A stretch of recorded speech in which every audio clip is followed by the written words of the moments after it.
स्वागत है आपका। इंडिया टीवी देख रहे हैं आप। आपके साथ मैं हूं प्राची पाराशर। शाम के 5 बज चुके हैं। वक्त हो गया है बड़ी बहस मुकाबला का। रामनवमी पर हिंसा हुई लेकिन हनुमान जयंती पर शांति हो गई। देश के 3 राज्य तब जले थे लेकिन इस शांति के बाद अब 4 राज्य फिर जलने लगे हैं। देश के अलग अलग प्रदेशों में रह रहकर दंगे क्यों हो रहे हैं? ये हो रहे हैं या करवाए जा रहे हैं? इसके पीछे शरारती तत्व हैं या सियासी तत्व हैं? हम ऐसा इसलिए कह रहे हैं क्योंकि दंगों को लेकर सरकारों का जो रवैया है वो सवालों में है। राजनीतिक दलों की तरफ से जो बयान और तस्वीरें आ रही हैं वो अलग अलग संदेश दे रही हैं। ओवैसी सीधा सीधा नीतीश के लॉ एंड ऑर्डर पर सवाल उठा रहे हैं।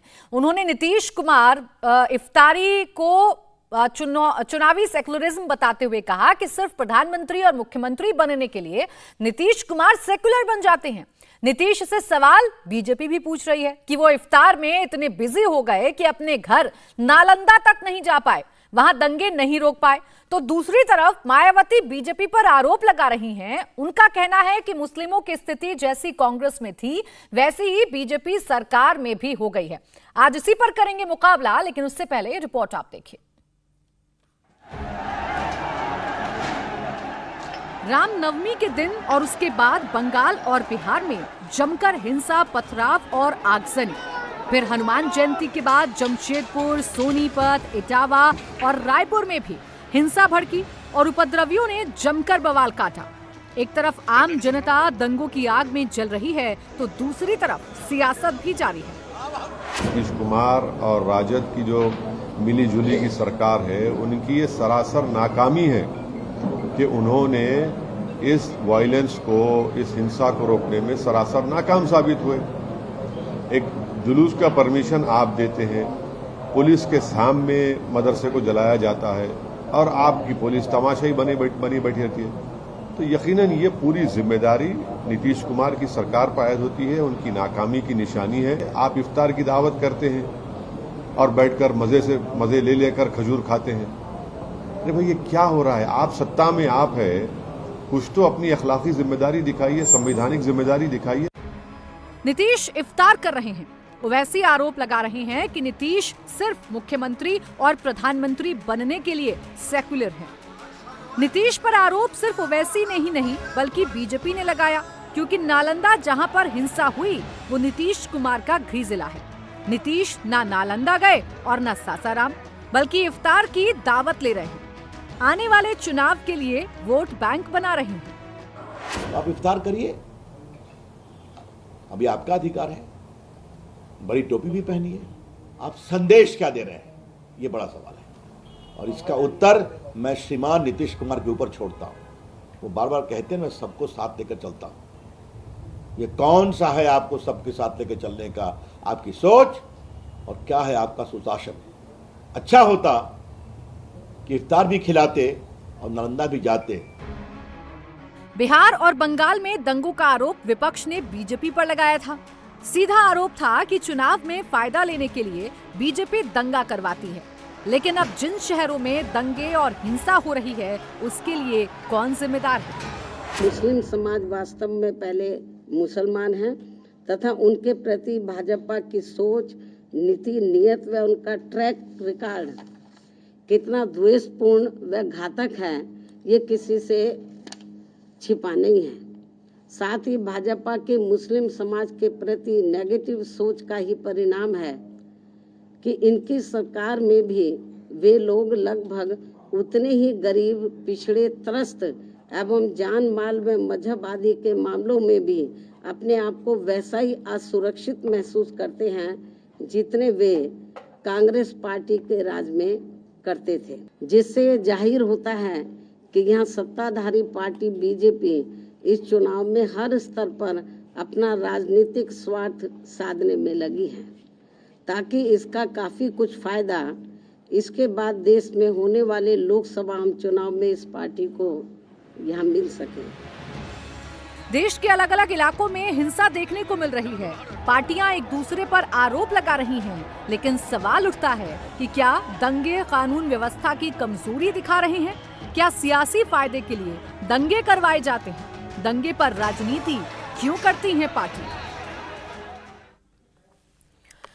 इसी पर चर्चा करेंगे। तमाम खास मेहमान हमारे साथ जुड़ेंगे। बीजेपी से प्रवक्ता हमारे साथ होंगे, जेडीयू से भी प्रवक्ता हमारे साथ होंगे, लेकिन उससे पहले आदिल हसन प्रवक्ता एआईएमआईएम हमारे साथ जुड़ गए हैं।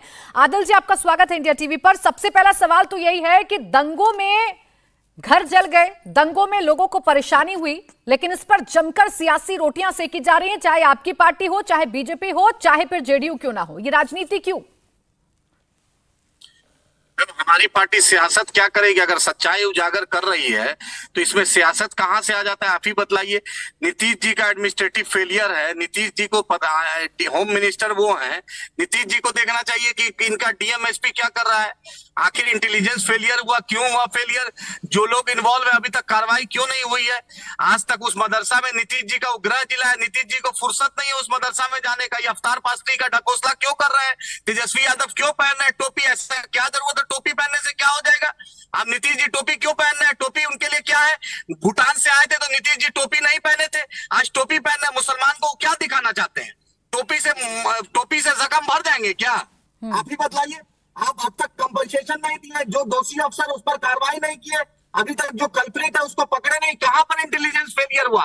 कौन कॉन्स्पिरेटर है? तेजस्वी यादव सिर्फ ट्वीट कर देते हैं कि आरएसएस बीजेपी के लोग हैं, तो क्या हुआ? गिरफ्तारी क्यों नहीं हुई? आखिर आपको ये जानकारी मिली तो आप क्यों चुप हैं? आखिर क्या कर रहे हैं आप? क्या लालू जी चले जाते थे जब पहले बिहार में कुछ ऐसा कम्युनल क्लैश होता था? लालू जी चले जाते थे, क्यों नहीं है नीतीश कुमार अभी तक पहुंचे हैं वहां?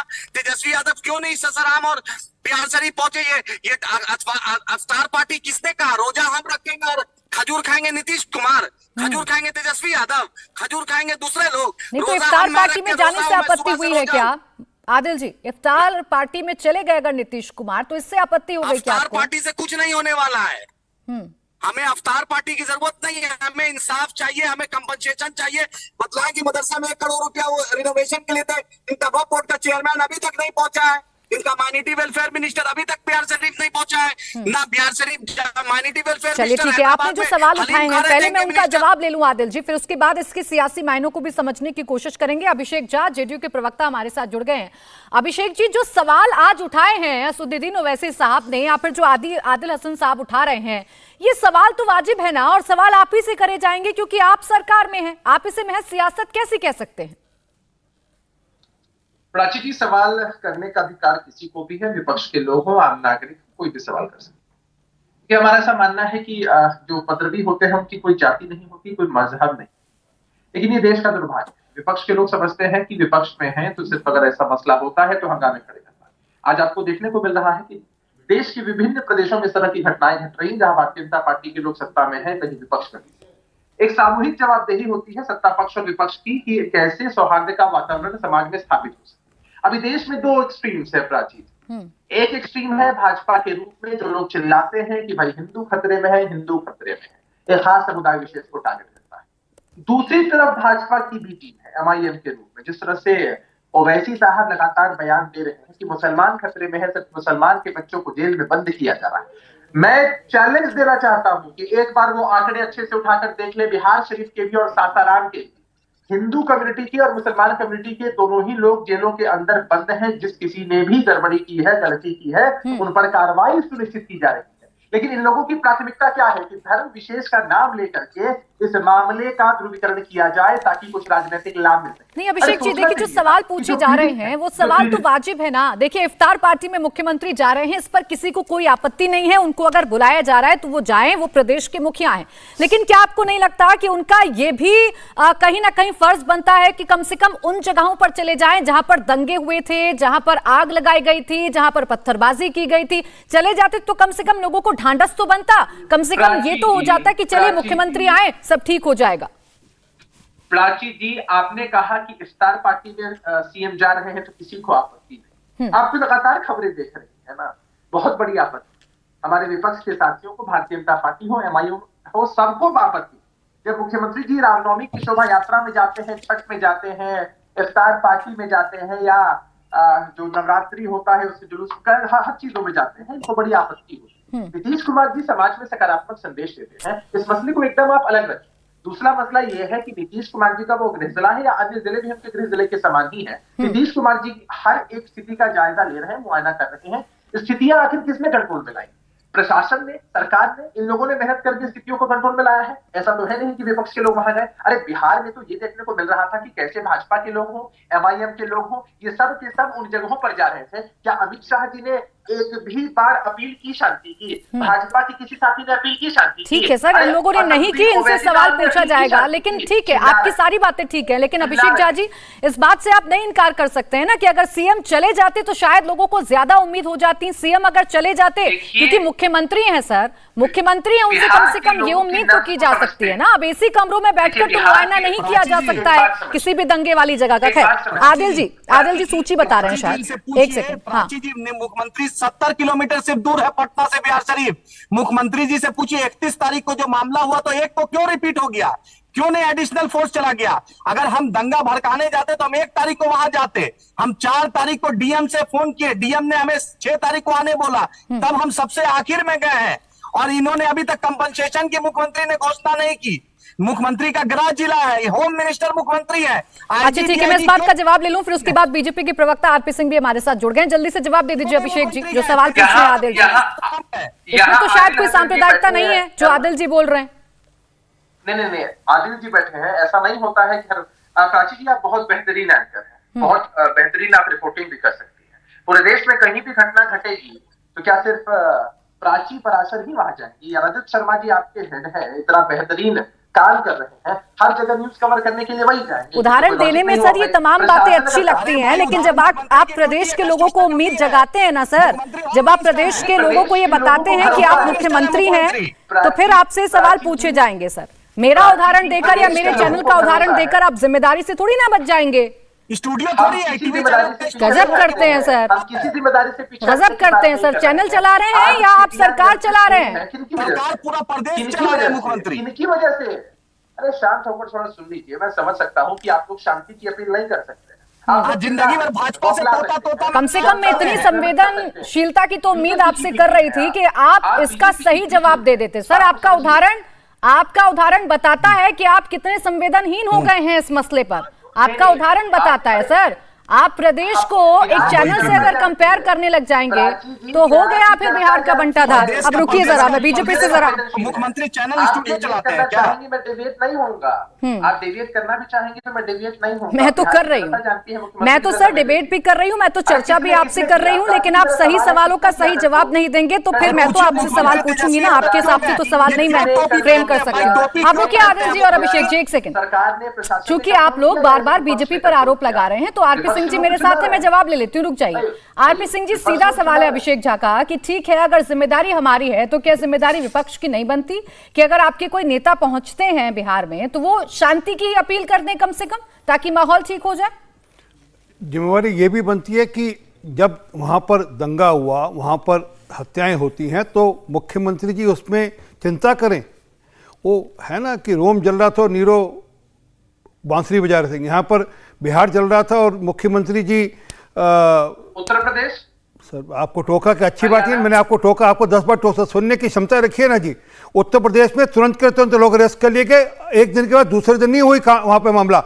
बिहार में लगातार 4 दिन से वहां पे मामला चलता रहा और वहां के मुख्यमंत्री जी इफ्तार पार्टी में बिजी थे। उनको ये नहीं हुआ कि मैं बगल में हूं, जाकर मुश्किल से 1 घंटे के रास्ते में थे, 1-1.5 घंटे के रास्ते में जा सकते थे। वहां जाते लोगों के मन में शांति होती, लोगों के मन में तसल्ली होती, लोगों के मन में, लोगों के जख्मों में मरहम लगती, पर ऐसा नहीं हुआ वहां पर। और मुख्यमंत्री जी क्या करते हैं, जब भी उनसे कोई पूछो कि वहां दिन दिहाड़े पटना के अंदर गोली मारकर से हत्या कर दी जाती है, ओहो अच्छा ऐसा हो गया, मुझे तो जानकारी नहीं।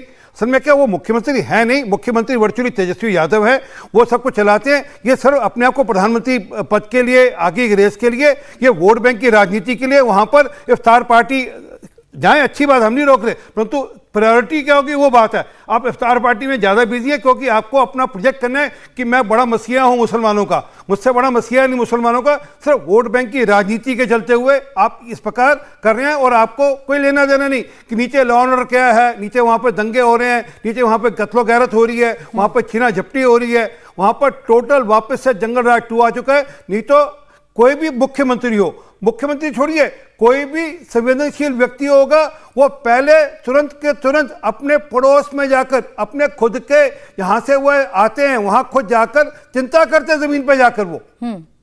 नहीं, लेकिन आरपी सिंह जी, आरोप आप पर ये लग रहे हैं कि एक तो आपको ये दंगे सूट करते हैं, जहां जहां आप लोग कमजोर होते हैं वहां वहां दंगे होते हैं, और दूसरा जो पूछ रहे थे अभी अभिषेक जी कि आपके नेताओं ने भी तो शांति की अपील नहीं की, आप तो गए और अपनी सीटों की वहां पर गणना करवाते हुए नजर आए लोगों से, जनता से। इन्होंने वहां जाने नहीं दिया, इन्होंने धारा 144 लगा दी वहां पर ताकि देश के गृह मंत्री वहां जा ना सके। इनकी तो सोच इस प्रकार की है, परंतु हम लोग वहां पर हम अलग दूरी पर थे, परंतु मुख्यमंत्री जी तो कुल मिलाकर 1-1.25 घंटे की दूरी पर थे। क्यों नहीं जा सकते थे वहां पर? वो खुद जाते, उनकी जिम्मेवारी है। लॉ एंड ऑर्डर मेंटेन करना स्टेट की जिम्मेवारी है। अगर आज उत्तर प्रदेश की ओर इशारा कर रहे हैं तो उत्तर प्रदेश के अंदर, इटावा के अंदर, मेरठ के अंदर तुरंत के तुरंत बिना जाति बिना धर्म की सोच के लोग अरेस्ट कर लिए गए। जो लोग दंगे में जिम्मेवार थे उनको अरेस्ट कर लिया गया, जो कत्ल में जिम्मेवार थे उनको अरेस्ट कर लिया गया। ठीक है अभिषेक जी, इस बात का जवाब दे दीजिए आप। थोड़ी सी तो दूरी थी, चले जाते। के साथ कहता हूँ, और मेरा ये चैलेंज है प्राची जी कि इनके एक भी नेता, चाहे वो कनीय हो या वरिष्ठ हो, उनका बयान दिखा दीजिए जिसमें वो शांति की अपील कर रहे हो, बता रहे हो कि हिंदू मुसलमान से ऊपर हम सब इंसान हैं और इस तरह की घटनाएं नहीं घटनी चाहिए। इनके नेता प्रतिपक्ष विजय सिन्हा जी, उन्होंने विधानसभा परिसर के अंदर क्या बयान दिया था, मैं उस बयान को कोट कर देता हूं। उन्होंने साफ तौर पर कहा है कि जो भी मदरसे होते हैं उनमें आतंकवादी पलते हैं, पढ़ते हैं। बिहार शरीफ के विषय में उन्होंने साफ तौर पर कहा कि भाई वहां के मदरसों में भी आतंकवादी हैं। अब जरा सोचिए कि जब नेता प्रतिपक्ष होकर बीजेपी के लोग इस तरह की शब्दावली का इस्तेमाल करेंगे, तब प्रशासन क्या उनको अनुमति दे सकता है कि आप उन स्थानों पर जाइए जो स्थान? अरे उनको छोड़िए, आपके नेता क्यों नहीं गए? तेजस्वी यादव क्यों नहीं गए? नीतीश कुमार क्यों नहीं गए? और इसमें मैं नहीं कह रहा, ये देश के आंकड़े हैं। जब पता लगता है कि वहां पर मदरसों में क्या हो रहा है सबको जानकारी है। छोड़ दीजिए, आपकी चिंता करने का विषय, आप मदरसों को मॉडर्नाइज नहीं कर पाए इतने सालों में। आप इतने सालों में सत्ता या तेजस्वी यादव या आरजेडी या जेडीयू सत्ता में है, आपने मदरसे मॉडर्नाइज नहीं किए। आज असम में, आज गुजरात में, आज यूपी के अंदर सारे मदरसे मॉडर्नाइज किए जा रहे हैं। आरपी सिंह जी और अभिषेक जी एक एक करके बात करेंगे तो बेहतर जनता को समझ में आएगी। हमारे साथ विनोद बंसल जी भी जुड़ गए, मैं उनके पास जा रही हूँ। विनोद जी, कहीं पर भी दंगे हो जाएं, कहीं पर भी हिंसा हो जाए, नाम जरूर आता है कि बजरंग दल के लोग हैं, भगवाधारी लोग हैं। ये ऐसी इमेज क्यों बनती जा रही है? मेरा लगातार आपसे सवाल होता है सर कि क्या फिल्टर करने की जरूरत नहीं है ऐसे लोगों को कि असामाजिक तत्व हैं, ये नफरत फैला सकते हैं, सांप्रदायिकता फैला सकते हैं, ये किसी भी संगठन के हिस्सा नहीं हो सकते? प्राची, मुझे बताइए कि क्या बजरंग दल का संयोजक कुंदन कुमार वहां पर जो है नालंदा में रहता है, वो यात्रा का आयोजक था? क्या उसके घर पर जाकर के पुलिस दबिश देगी और वहां पर जाकर के बंदूक के छर्रे लेके जाएगी और वहां पर घर पर रख देगी? उसकी पत्नी से जबरदस्ती साइन करा करके धमकी दी जाएगी, अगर तूने साइन नहीं किया तो तेरे साथ ये कर देंगे, वो कर देंगे। ये बात बड़ी जिम्मेदारी के साथ कह रहा हूँ प्राची जी, और बड़े दावे के साथ और चैलेंज के साथ कह रहा हूँ। ये बिहार की सरकार सीधे सीधे जिहादियों की सरकार बन गई है, जिहादियों की राजधानी। और आप देखिए कि जो जिन लोगों पर हमले हुए, जिन लोगों पर पत्थरबाजी हुई, जो लोग पीड़ित हैं, जो लोग अपमानित हैं, उस समाज के लोगों को आप उल्टा जो है ना, उल्टा चोर कोतवाल को डांटे। आप सीधा मुझे बताइए कि उनको पकड़ने के बजाय वहां तो आप उनके साथ बिरयानी खा रहे हो, वहां तो जाकर के आप अपने वो रोजे इफ्तार पार्टियां कर रहे हो, और यहाँ हिंदू समाज के लोगों को जबरदस्ती उठा करके घरों से लेके जा रहे हो। आप मुझे बताइए उस लड़के की क्या गलती है? मैं चैलेंज कहता हूँ, एक भी केस उसके खिलाफ प्रूव कर दे कोई। आप देखिए कुंदन कुमार के घर पर, सिर्फ कुंदन कुमार नहीं है, हिंदू समाज के ऐसे दर्जनों कार्यकर्ता हैं जिनको कि इन्होंने फंसाने की कोशिश की है। बजरंग दल विश्व हिंदू परिषद का अकेली बात नहीं है, हिंदू समाज के वहां पर नालंदा के अंदर, सासाराम के अंदर कितने लोगों को उन्होंने फंसाया है। मैं चैलेंज के साथ कहता हूं, ये जो है ना, ये सारे के सारे षड्यंत्रकारी हैं, सिर्फ जिहादियों को खुश करने के लिए, मुस्लिम वोट बैंक के कारण जो है ना, ये सब काम कर रहे हैं। विनोद बंसल जी, लेकिन आज असदुद्दीन ओवैसी साहब तो कुछ और कह रहे हैं। अभी आदिल हसन बैठे हैं हमारे साथ, वो तो कुछ और कह रहे हैं। वो तो कह रहे हैं कि जो मुस्लिम पक्ष है उनके लोगों को परेशान किया जा रहा है, उनसे पूछताछ की जा रही है। प्राची जी देखिए, ये विक्टिम कार्ड खेलना, ये कोई जिहादी तंजीमों से या उनके पैरोकारों से सीखे, ये वर्ल्ड ओवर हो रहा है। ये जिस तरह से हिंदू फोबिया फैलाया जा रहा है, उसी के कारण है, उसी के ये लोग शिकार हैं। आप बार बार जो है, इनके पास कहने को कुछ नहीं है। और आप देखिए, ये जो आपके जेडीयू के प्रवक्ता कह रहे थे कि बिहार शरीफ का बदनाम किया जा रहा है, मैं कहता हूँ बिहार शरीफ के अंदर पीएफआई के जो गैंग थी, वो किसने पकड़ी भाई? एनआईए का इन्वेस्टिगेशन है जी। बिहार शरीफ नहीं, वो मिशन 2047 बन रहा था ना, इसको क्या भूल जाएंगे? एनआईए को झुठला देंगे ये? मैं कहता हूँ बिहार जो है लगातार आतंकवादियों का अड्डा बनता चला जा रहा है। ऐसे दर्जनों केसेस मैंने, प्राची जी, मेरा अगर ट्विटर हैंडल देखोगे, मैं बड़ी जिम्मेदारी के साथ कह रहा हूँ, वहां पर मैंने बहुत सारे वीडियो शेयर करके उनको माननीय मुख्यमंत्री जी को भेजे। आज तक इनका कोई जवाब नहीं आया। कि आखिरकार निहत्थे हिंदुओं को क्यों मारा जा रहा है, ठीक है। और निर्दोष हिंदुओं को क्यों पकड़ा जा रहा है। मैं अभिषेक जी आपसे इस बात का जवाब दूं, लेकिन उससे पहले मैं आदिल जी के पास जाऊंगी। एक सेकंड विनोद जी, क्योंकि आदिल जी आपकी पार्टी है जो चीख चीख कर कह रही है कि एक तरफा कार्रवाई हो रही है। अब विनोद बंसल जी तो चुनौती दे रहे हैं, कह रहे हैं आप प्रूफ कर दीजिए अगर उन लोगों का कोई भी लिंक हो जाए इस दंगे से तो। एक सेकंड विनोद जी। अरे हाँ। सुनिए, विनोद बंसल जी से पूछिए कि मस्जिद के गुंबद पे झंडा लगाने से रामनवमी अच्छे से मनती है क्या? हाँ, रामनवमी राम जी की आत्मा को इससे शांति मिलती है क्या? आप मस्जिद के सामने भाषण। आदिल हसन जी पहले तो प्लीज अपनी भाषा को मर्यादित रखिएगा सर। आप अगर कोई भाषा अगर किसी शब्द का, एक सेकंड विनोद जी, किसी शब्द का अगर आप इस्तेमाल कर रहे हैं तो ध्यान रखिएगा सर, किसी की भी धार्मिक भावनाएं आहत हो सकती हैं। आपकी धार्मिक भावनाएं हैं तो उन लोगों की भी धार्मिक भावनाएं हैं जो भगवान राम को भगवान मानते हैं। तो प्लीज सर मेंटेन करिएगा। आप वही तो बोल रहे हैं प्राची जी, सुनिए मैं बोल रहा हूँ रामनवमी में आप मस्जिद के गुंबद पर झंडा लगाने का क्या तुक बनता है? आप ही बताइए, आप नारे मस्जिद के सामने क्यों लगाना चाहते हैं? आप ही बताइए, आप मुस्लिम मामले में आपको क्यों आप ऐसा जो रूट प्रशासन तय करता है उस पर क्यों नहीं जाना चाहते हैं? और बजरंग दल और विश्व हिंदू परिषद के बारे में डीजीपी और आईजी की रिपोर्ट आई है होम मिनिस्ट्री को। एक सेकंड विनोद जी, एक करके, क्योंकि आवाज कट रही है सर दोनों की। एक सेकंड, हाँ बोलिए आदिल जी बोलिए। होम मिनिस्ट्री को रिपोर्ट आई है और ये एसपीडीएम कार्रवाई कर रहे हैं। तो 31 तारीख को ये घटना हुई, इंटेलिजेंस है कि नहीं है? फेसबुक में आपने क्या क्या लिखा है? अरे रुकिए आदिल भाई, आपने आप सोशल मीडिया व्हाट्सएप ग्रुप बनाया। एक सेकंड विनोद जी, एक सेकंड, एक दूसरे के बीच में बोलेंगे तो आवाज नहीं आएगी। एक मिनट आदिल जी, कोई सवाल आपसे पूछ रहे हैं आरपी सिंह जी, बोलिए। आदिल भाई, जिस रिपोर्ट का हवाला करें कृपा करके वो रिपोर्ट पुख्ता कर दीजिए, कहीं पे आपके पास हो तो। अभी शो चलेगा, शो का चलते कर दीजिएगा, नहीं तो कल वापस आपको बना रहा हूँ शो के ऊपर। कृपा करके झूठ मत फैलाइएगा। और जो आप कह रहे हैं किसी मदरसे के ऊपर, किसी मस्जिद के ऊपर कोई एक भगवा झंडा फहराया गया, कृपा करके उसका वीडियो भी आप भेजिएगा। मैं आप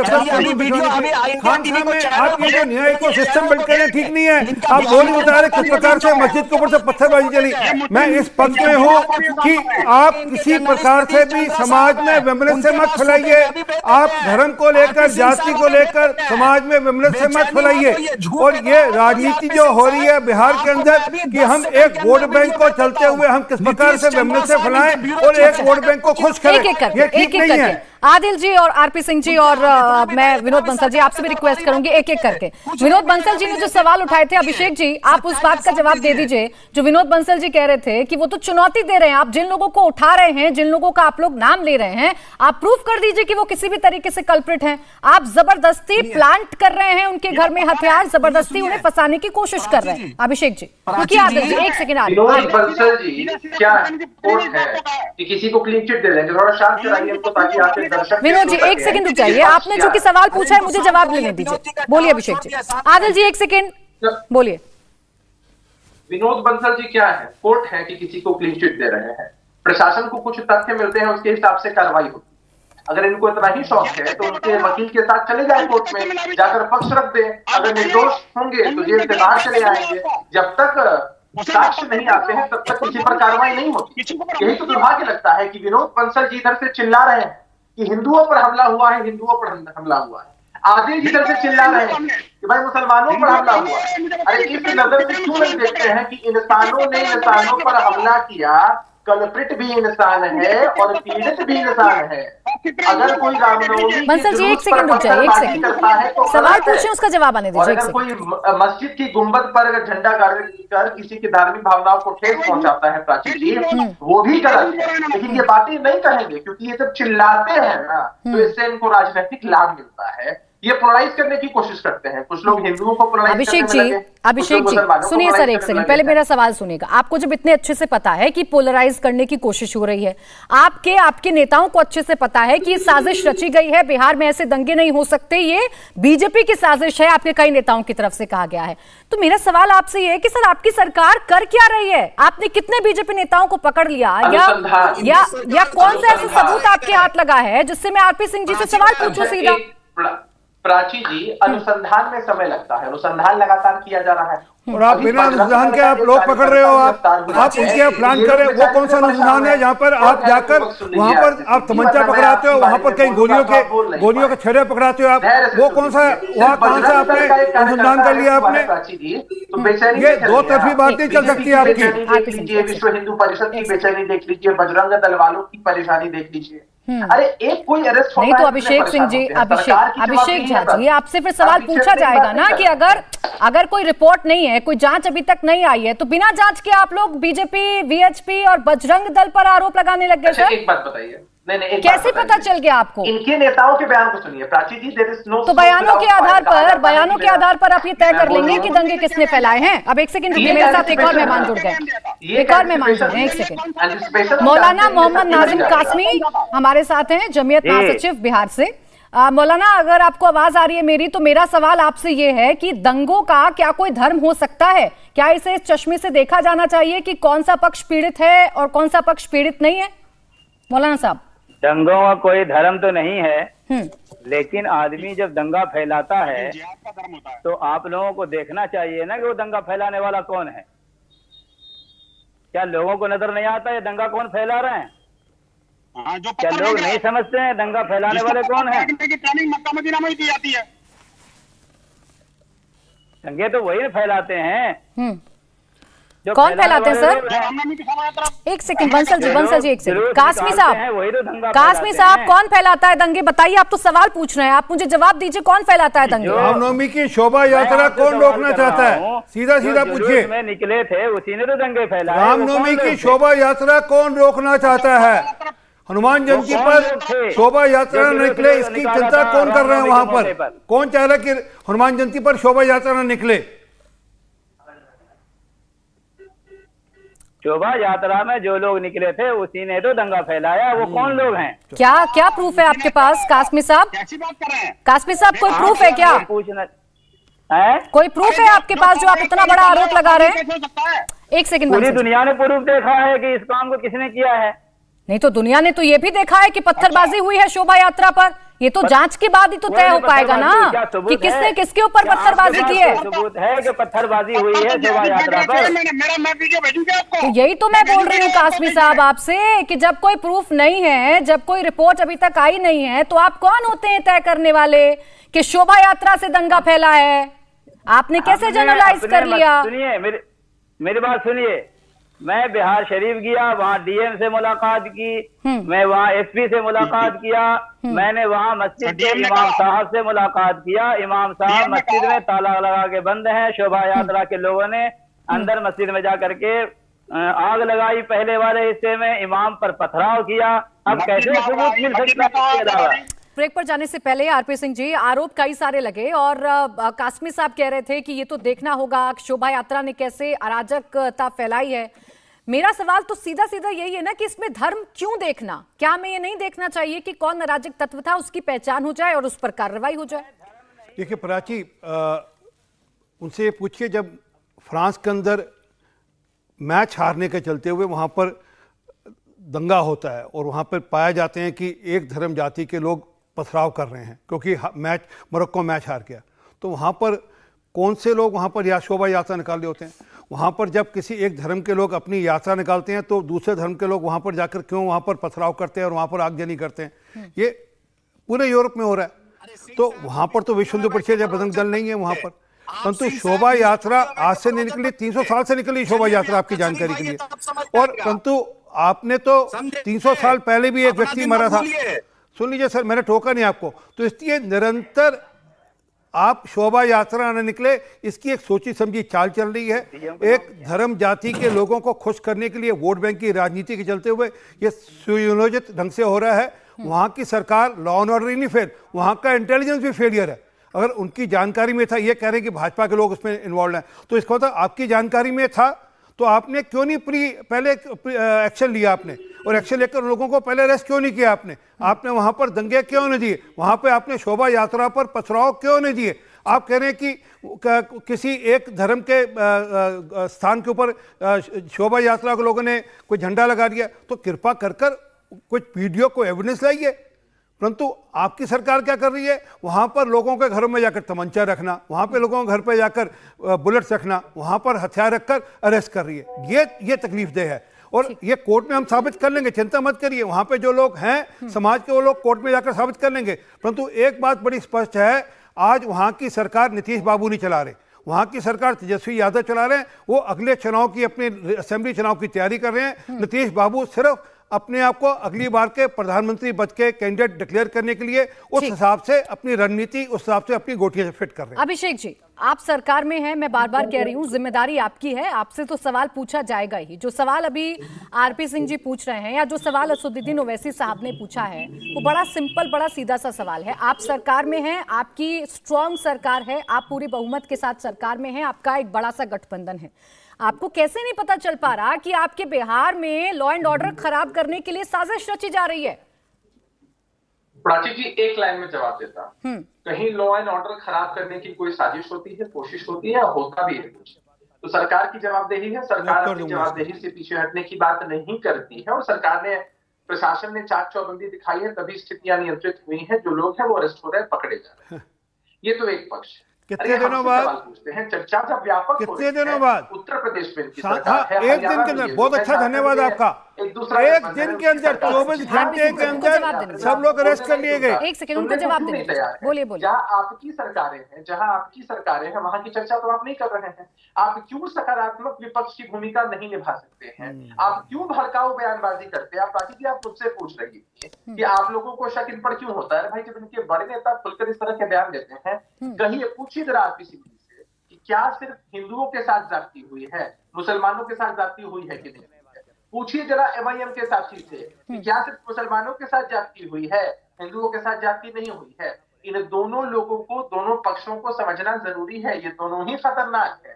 एक लेफ्ट एक्सट्रीम पर है, एक राइट एक्सट्रीम पर है। एक के लिए हिंदू इम्पोर्टेंट है, एक के लिए मुसलमान इम्पोर्टेंट है, हमारे लिए इंसान इम्पोर्टेंट है। हम वोटों की राजनीति नहीं करते हैं, हम वोटों की राजनीति करते हैं। और इस बात से इनको बेचैनी होती है, इस बात से इनको बेचैनी होती है। भैया, सरकार की कहीं चूक होती है, उसके एक सेकंड अभिषेक जी, आपने कहा सरकार की जिम्मेदारी थी, हमने कार्रवाई की, दंगों को हमने कंट्रोल कर लिया। सर, मेरा ये सवाल नहीं था, आप मेरे सवाल को शायद अलग तरीके से ले गए। मैंने नहीं पूछा आपने कार्रवाई की या नहीं की, कार्रवाई की वो भी हम सबने दिखाया। मेरा सवाल ये था आपसे कि अगर आपके प्रदेश में बैठकर आपकी नाक के नीचे कोई साजिश रच जाता है, तो क्या ये आपका फेलियर नहीं है?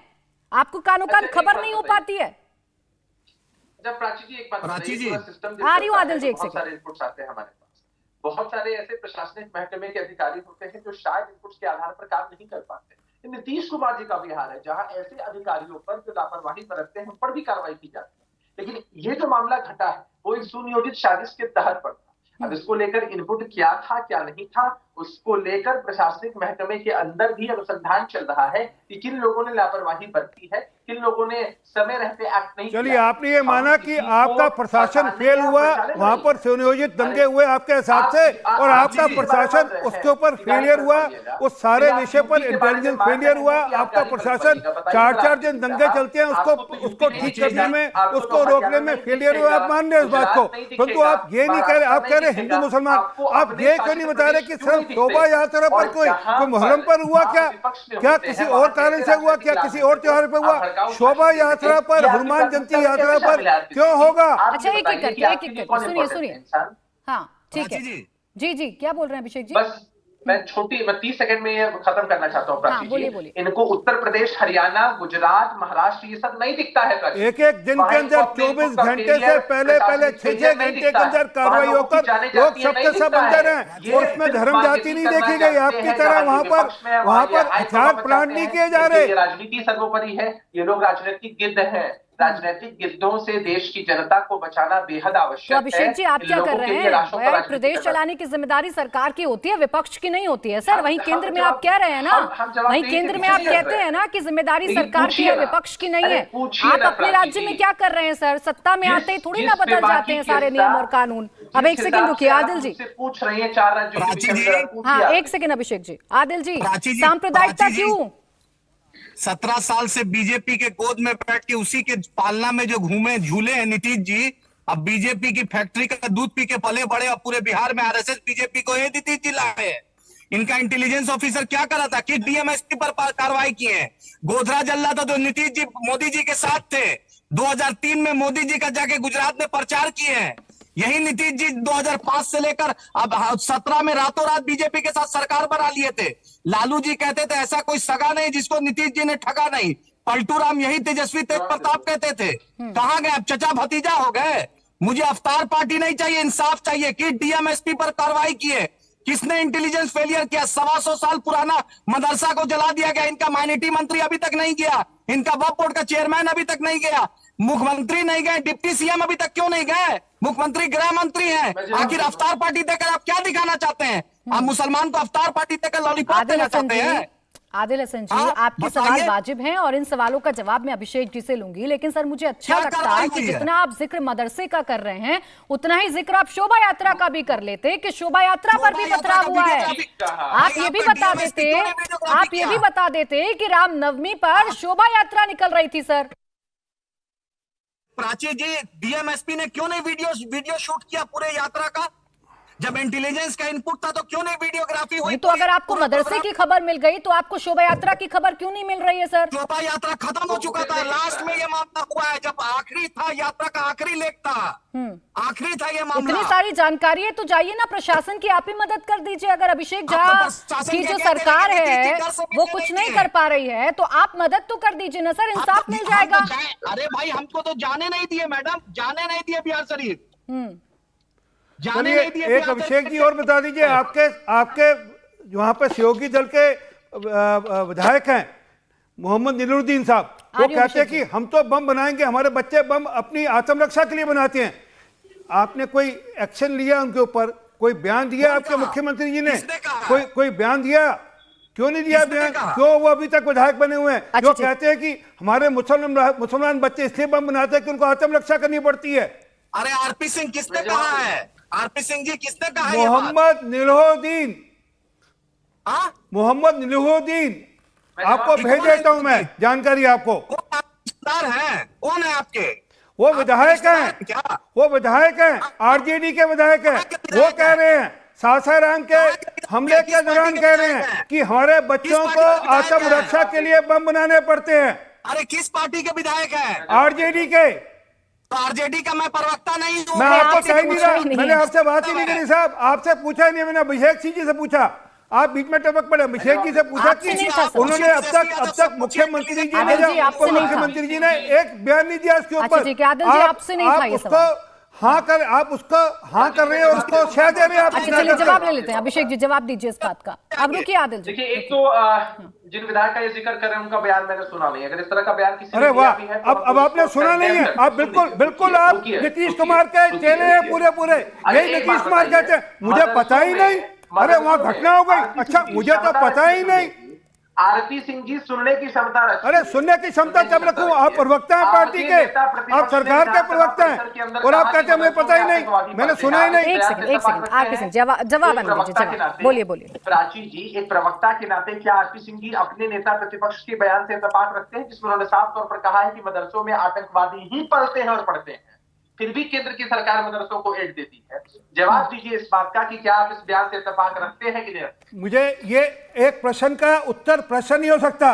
आपकी सरकार के विधायक हैं, नीतीश बाबू की सरकार के आरजेडी के विधायक कह रहे हैं कि हमारे मुसलमान बच्चे आत्मरक्षा में बम बनाएंगे, बम बनाते हैं। आपने क्या एक्शन लिया उनके खिलाफ? इसका मतलब उनकी जानकारी में है, सुनिए एक मिनट आराम से, उनकी जानकारी में है कि कहाँ का बम बनते हैं। आपने क्या, आपकी पुलिस ने आपने सवाल पूछा क्या? आपने सवाल पूछा आरपी सिंह जी, प्लीज उनको जवाब देने दीजिए, पहले जवाब देने दीजिए। पुलिस ने पूछा क्या? जवाब दीजिए। आपकी तहकीकात की क्या? एक सेकंड उनको थाने बुलाया क्या? सर प्लीज एक सेकंड अभिषेक जी जवाब दीजिए, जवाब इस बात का। डिबेट की गरिमा बनी रहे। अरे जवाब दीजिए सर, इस बात का जवाब दीजिए। उन्होंने मुझसे सवाल पूछा, मैंने साफ तौर पर कहा कि मैंने उनके बयान को नहीं देखा, लेकिन उसके बावजूद अगर सर देखिए फिर मुझे इस बात पर आपसे सवाल पूछना पड़ेगा। आपके प्रदेश में दंगे हो जाते हैं, आप कहते हैं कि हम तो देखिए कार्रवाई कर रहे हैं, ये तो सुनियोजित तरीके से था, ये आपका इंटेलिजेंस फेलियर हो जाता है। आपके ही नेता आपके विधायक भड़काऊ बयान दे देते हैं तो आप कहते हैं नहीं, सवाल बीजेपी से पूछिए, उनके नेता भी तो देते हैं भड़काऊ बयान। ऐसे तो नहीं चल पाएगा ना अभिषेक जी। प्राची जी, हम ऐसे किसी भी तरह के बयान को कंडेम करते हैं। नहीं, आपने कार्रवाई क्या करी? बयान की कंडेमेशन की बात नहीं है। एक व्यक्ति कह रहे हैं कि हाँ हमारे बच्चे बम बनाएंगे, हमारे मुसलमान बच्चे बम बनाएंगे। आपने किस एक्ट के अंदर अब तक किस एक्ट में आपने उनको अरेस्ट, किस एक्ट के खिलाफ उनके खिलाफ कार्रवाई करी? उनको अब तक अरेस्ट क्यों नहीं किया? उनसे क्यों नहीं जांच करा रहे कि कहाँ बम बन रहे हैं, कहाँ बच्चे बम बना रहे हैं? अच्छा ठीक है, मैं एक्शन क्यों नहीं हुआ? मैं मौलाना साहब के पास जाऊं। एक सेकंड आरपी सिंह जी, एक सेकंड अभिषेक जी बोलिए।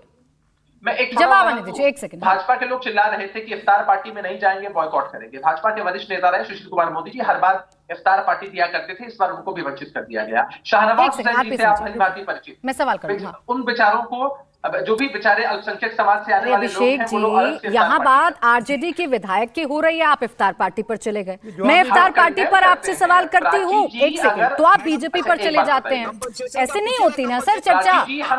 आप एक प्रवक्ता बनकर बैठे, सर कंडेम कर दिया आपने। पहली बात तो आपको जानकारी नहीं थी सर, ये कैसी सरकार चला रहे हैं आप? और इतना बड़ा बयान उन्होंने दिया है, अभी तक पुलिस के संज्ञान में नहीं आया है। नहीं, प्रशासनिक महकमा हर कुछ को देखता रहता है। मैंने उनके बयान को पढ़ा नहीं है, लेकिन अगर उन्होंने इस तरह का बयान दिया तो कार्रवाई होगी, कार्रवाई होगी फिर सर। चलिए ठीक है, अब मैंने मान लिया कि आपने नहीं पढ़ा, तो कार्रवाई होगी। नहीं, प्रशासन हर चीज को देख रहा है ना। कार्रवाई करने में प्रशासन कहाँ पीछे हटता है, चाहे वो सत्ता पक्ष हो कि विपक्ष हो। अभी तक हुई नहीं ना सर, इस वजह से मैं पूछ रही हूँ। अभी तक हुई नहीं ना सर, बहुत वक्त बीत गया। खैर मौलाना साहब आपने तो सीधे एक हफ्ता हो गया, पूरा एक हफ्ता। एक मिनट मौलाना साहब, आपने तो आते ही ये कह दिया कि ये तो दंगे किए गए थे, शोभा यात्रा ने दंगे किए थे। सर कैसे आपने तय कर लिया? मेरा फिर से आपसे वही सवाल है, कैसे आपने तय कर लिया? क्यों इसे सांप्रदायिक रंग देने में आप जुटे हुए हो मौलाना साहब?